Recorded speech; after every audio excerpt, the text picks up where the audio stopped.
Hello YouTube, Goddard Radio Moscow here again with another beer review for you as is usual. So for this one we're going to head back over to Japan where I'll be visiting in the middle of September, and we're going to revisit a brewery that I've done 4 or 5 reviews from now, and I've been highly impressed with these guys. So we're going to go back to the Kiuchi Brewery and have a taste of one of the Hitachino Nest beers, and this one is the real ginger ale. So this is the very first ginger ale that I'm actually reviewing for you on the channel, so it's quite cool to have one from a brewery who I know are pretty much top notch. So since this is a Japanese beer review, I'll give a shout out to my friend Michiko in Osaka and also to Victoria who's up in Tokyo, and I will be seeing them in the middle of September, so quite excited to be going there, and I'm sure Japan will be very, very interesting. But as is usual with my beer reviews then, I'll take you through a very short history of the brewery. It's quite an interesting one, this one, so hopefully you'll want to stick with me for it. If not though, just fast forward a few minutes into the video and you will catch that. The brewery website's in the video description for you below, as is a link to my other Kiuchi Hitachino Nest beer reviews, so check those out if you are interested. So anyway, this brewery is from Naka in Ibraki Prefecture in Japan. It's about 80 miles or so to the north of Tokyo, and the Hitachino Nest beers, as I said, are brewed by Kiuchi Brewery, which was founded back in 1823 by Kiuchi Gihei, and his family was actually collecting rice from the fields as a tax for the Mito Tokugawa family, and the brewery started with the idea of using up the remaining rice stalks to make sake, so Kiuchi Brewery is primarily a sake brewery. So Kiuchi was a good friend of Fujita Toku, who was one of the activists in the revolutionary Tokugawa movement in Japanese politics, and he actually named one of his sakes Kiku Sakari as a respectful gesture, if you like, to the Emperor of Japan.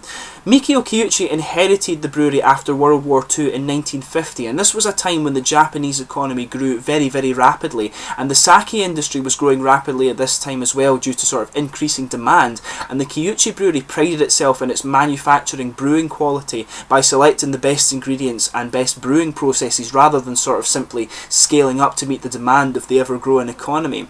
So Hitachino Nest was founded in 1996 with a unique owl logo that you can just see on the bottle here. And this brewery's actually grabbed sort of Japanese and international attention by winning many awards at different world beer competitions. But the brewery's particularly interesting because they combine European brewing techniques with traditional Japanese brewing methods. So they brew beer, sake, which is rice wine obviously, and shochu, which is a beverage typically distilled from barley, sweet potatoes, buckwheat, rice and sometimes brown sugar, and it's typically around 25% ABV. So they brew traditional sort of Japanese spirits, if you like, or rice wines and stuff like that, and also craft beer. And shochu is actually typically made with sakekasu, which is the byproduct of sake brewing, so they sort of brew one to make the other in, if you like, if you can look at it that way.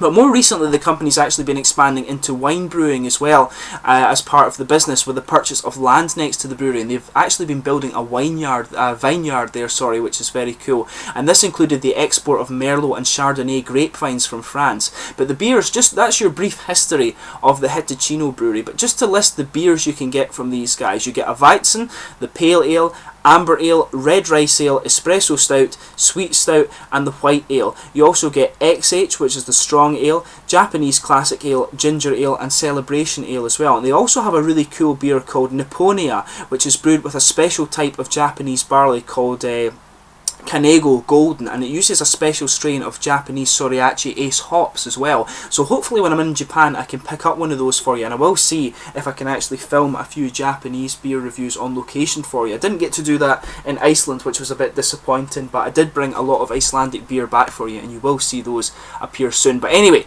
let's get on to the tasting of this beer itself. I'll just bring up the camera and let you have a little look at the Hitachino artwork on this one. It's a little bit different from the other ones. You can see here you've got a nice sort of guy with a, I don't know what that's meant to be, if it's meant to be like a ginger guy just with a smiley face. It's the sort of kind of usual random Japanese artwork. You can see the Kiuchi Brewery owl on there, the Hitachino Nest owl, and you can see this is the sort of typical thing you get on the top of the Hitachino beers. You can see the sort of Japanese architecture there, and you do have the nice owl again on the logo, but this is quite different to what you'd normally get with the Hitachino Nest beers. I'll just read out the malt and hop profile of this one because you can find that on the brewery website. This guy is a 7.0% ginger beer. It uses Maris Otter, Munich, Crystal and chocolate malts, and it's hopped with Chinook, Pearl and Styrian Goldings, and it's brewed of course with raw ginger as well. So a very, very interesting beer. So we'll get this guy open and we'll get on with the tasting then. So a 7% ginger ale from Ibraki, or Naka in Ibraki Prefecture in Japan. Oh, I knackered that up there, I broke it. This guy doesn't want to open at all, actually. There you are. Oh, let's just get this guy out. Sometimes that happens, unfortunately, when you're doing beer reviews, but you just have to go with it, as they say. So this is another one I picked up from Lewis in Thistle News in Aberdeen. So if you are watching from the Aberdeenshire area of Scotland, go and check him out. Not all of his beers explode like this. He's got a really nice little selection. As I always say, the Facebook link to his page is in the video description below, so go and check him out. But let's get this guy out. I'll just bring the light over and let you have a little look at the colour of this guy. You can smell the nice ginger off of this already. All the beers from Hitachino either have a really nice strong, they have a really interesting malty sort of character to them. So you've got a nice sort of coppery amber colour on this one. You can see there's about a half finger of a slightly off-white, maybe not quite a tan colour, definitely a sort of creamy coloured head on this one.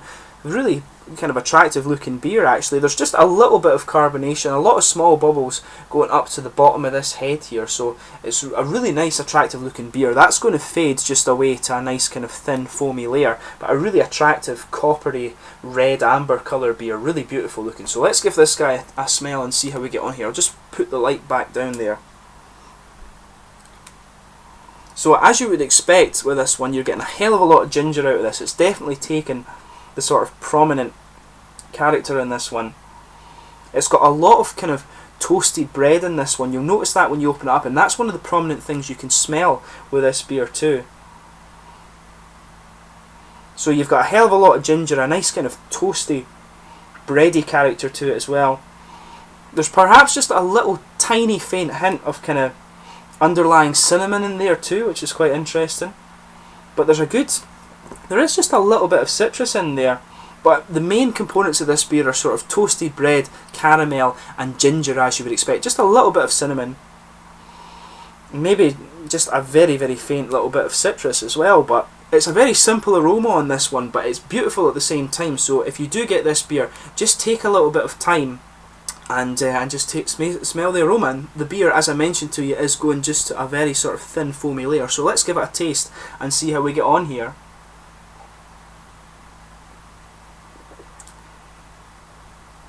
That's absolutely beautiful. I've never tried a ginger beer before, but I think I've got the temperature just right for this one. The sort of ginger just blends very, very well with the roasted kind of bready and caramel character in it. It's absolutely beautiful. I think in my opinion, you need to let this one just warm a little bit so you get that nice blend of flavour in there.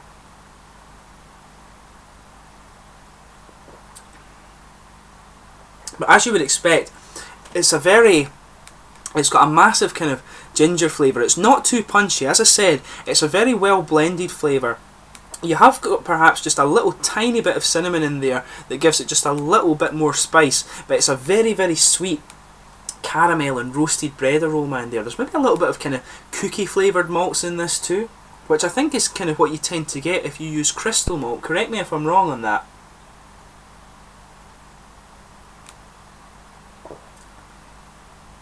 But it's a beautiful beer. I mean, there is just a tiny little bit of some fruit in there too, but it's mainly, this is a big, big malty beer. And obviously a lot of ginger in it as well. It's a big kind of caramel malty toasted bread beer with just this really kind of nice added ginger to it. It's very simple. It does exactly what it says, but it's a beautiful, beautiful taste.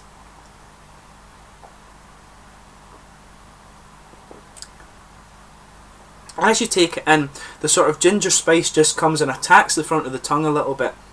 Then as the beer moves back, you get the sort of roasted bready and caramel character just rolling over the tongue, and you've got a nice just sort of sweetness right in the middle of the back of the tongue. There's nothing really notable going on around the edges of the tongue, but overall, as I said to you, it's a beautiful, beautiful blend of a beer. I suspect when you cool this down a little bit, the sort of ginger element of it will be a little bit more prominent. As you sort of heat a beer, you definitely get a little bit more of the malt coming out, and that's exactly what's happened here. I've had this one sitting out for maybe about 15 minutes or so, but I think I've got it just right, so that would be my recommendation if you do decide to get this beer, and it's beautiful, so I do recommend that you get one.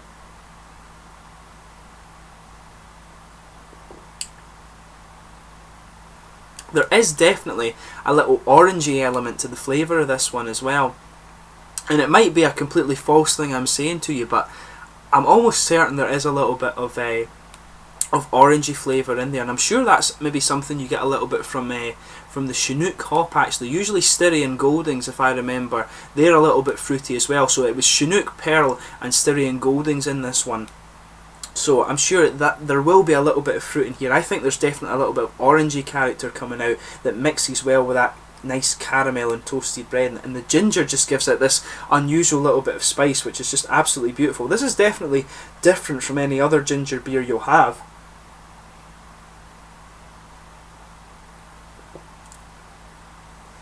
And it is just beautiful. I mean, the mouthfeel of this guy, it's definitely full-bodied, I would say. Mid pushing the full-bodied one. It's quite oily. It has a nice little bit of alcohol warmth as well. The carbonation is almost non-existent. There's just a tiny little bit of it that comes in at the start, and that helps bring out just the spicy character a little bit on the beginning, and then it kind of lingers there into the aftertaste, which is really cool. There's not really much in the way of dry character with this one either, which is quite interesting. It's a big malty, oily beer, which is it's beautiful. I mean, I really like things like that. And Hitachino Nest, this beer has quite an unusual thing with it, and it must be the Japanese water or something like that, or just their fermentation tanks giving it a taste, but you get this little bit of a minerally taste out of this beer, which is quite interesting. I said the same with the Einstök beer from Iceland, and it must just be that kind of really pure Icelandic water. And it must be the same up in Japan again. There's a very unique taste that you notice that recurs in these Hitachino Nest beers. And you will, if you have tried these, I'm sure you'll notice it yourself. But overall, it's a really, really nice beer. Different on the other ginger beers that I've actually tried before. I've not reviewed any of them, and that's just been drinking them in pubs. But this is a really, really beautiful beer. And as is the case with anything from Hitachino, you won't be disappointed with it. If you get the chance to try one of these beers, I do recommend you give it a go. And they are very interesting takes on the styles. They're very, very different. The Red Rice Ale is perhaps a very good one to start with these guys, because it is a traditional Japanese thing. But try any of the beer you get from these guys. This one is very, very beautiful. A very interesting blend of flavours in this one, and a big malty beer.